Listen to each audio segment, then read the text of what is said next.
तर नमस्कार, आज करणार आहे मस्त असा पुलाव. त्यासाठी इथे मी बासमती तांदूळ 1 वाटी भिजवून घेतला होता.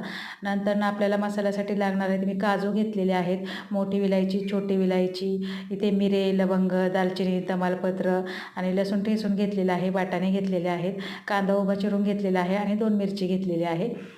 आता कुकरमध्ये मी तेल घालणार आहे. तेल टाकल्यानंतर यामध्ये मी मोहरी घालत आहे. नंतर आपल्याला ह्या मिरच्या घालायच्या आहेत आणि सगळे खडे मसाले यामध्ये टाकून घ्यायचे आहेत. कांदा टाकायचा कांदा चांगला परतून घ्यायचा आहे. कांदा परतल्यानंतर यामध्ये लसूण ठेचून घेतला होता तो घालायचा आहे, वाटाणे घालायचे आहेत, काजू घालायचे आहेत, छान परतून घ्यायचं आहे आणि तांदूळ भिजवून घेतलेला यामध्ये टाकायचा आहे, तोही परतून घ्यायचा आहे. चवीनुसार मीठ घालायचं आहे आणि पाणी घालायचं आहे.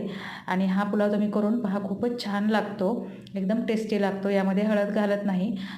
पुलाव हा पांढराच असतो. पहा किती छान झाला आहे पुलाव. आवडल्यास लाईक आणि सबस्क्राईब जरूर करा.